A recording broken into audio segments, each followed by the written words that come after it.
Hey YouTube, Jim Miller here, helping you find and keep the love of your life. I want to take a moment to thank you for the nice comments I've received. I'd like to thank you for liking the videos.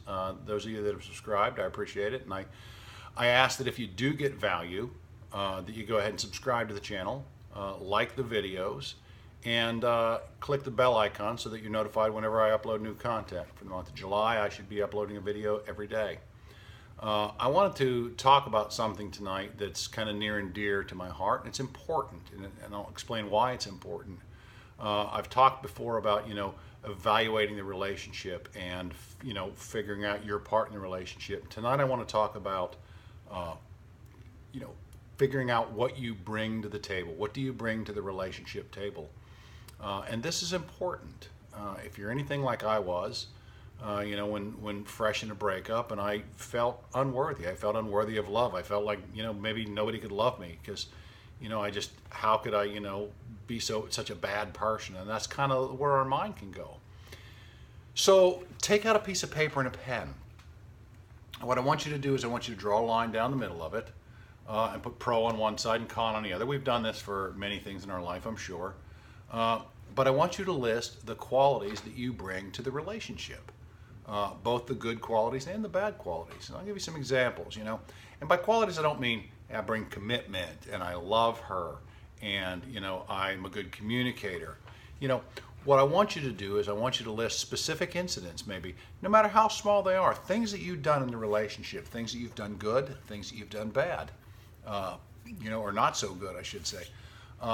And then you can kind of group those into, okay, this is how I demonstrated my commitment. This is how I demonstrated my love. This is how I showed my ex, that I was a good person here. This is how I helped them out. This is how I benefited them.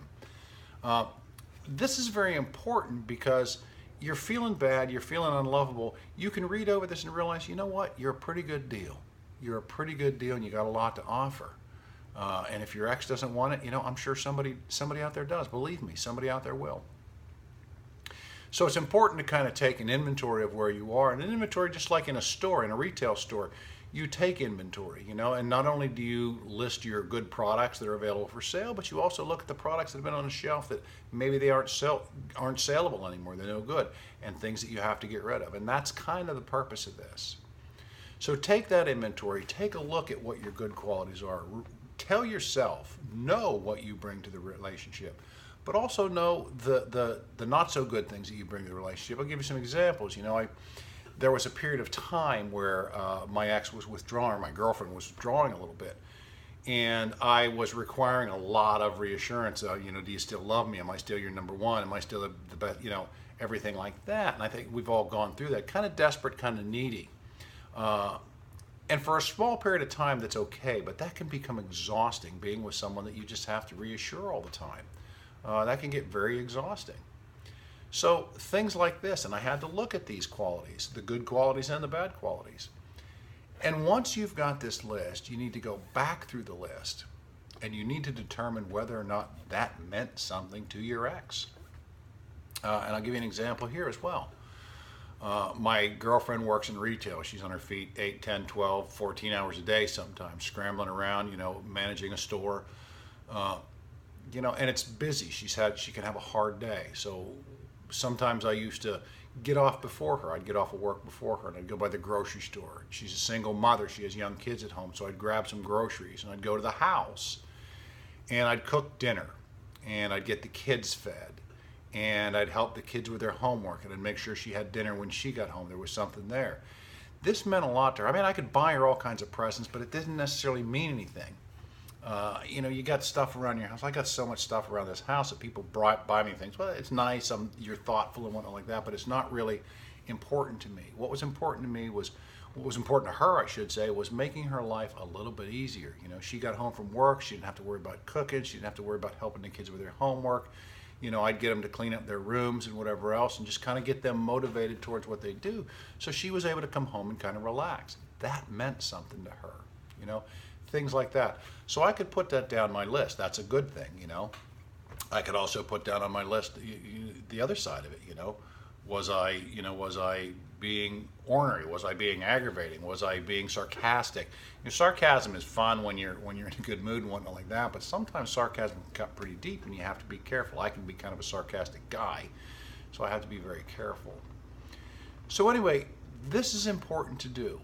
If you do get back together with your ex, it's going to be important to know what you brought to the relationship that was good, what you brought to the relationship that maybe needs some work on your part, that maybe you need to do it. I'm not saying change who you are fundamentally, but if you've got some issues, some character defects that rub people the wrong way, you might want to look at those and you might need to work on those. And that's just something that we all have to do throughout life. So this is an important exercise. I want you to sit down and do this when you get a chance. And if you have any questions, leave them in the comment section below. If there's something you want me to talk about, throw it in the comment section down below. If you have a question, I'll try to get to, or I'll get to them all. I'll respond to all the questions or any comments that I get down there. And I appreciate everyone's liking the channel. If you do find value, I ask you to like the video, subscribe to the channel. And also in the comment section below, there's a couple of links down there. There's one for a free ebook, 7 Simple Ways to Get Your Ex Back. It's a free ebook. You can download it right away. It doesn't have all the answers, but it's going to get you on the right path. It's going to start you down the path of maybe self-improving and becoming a little bit better, a little bit more, fostering more of an environment for your ex to be able to come back.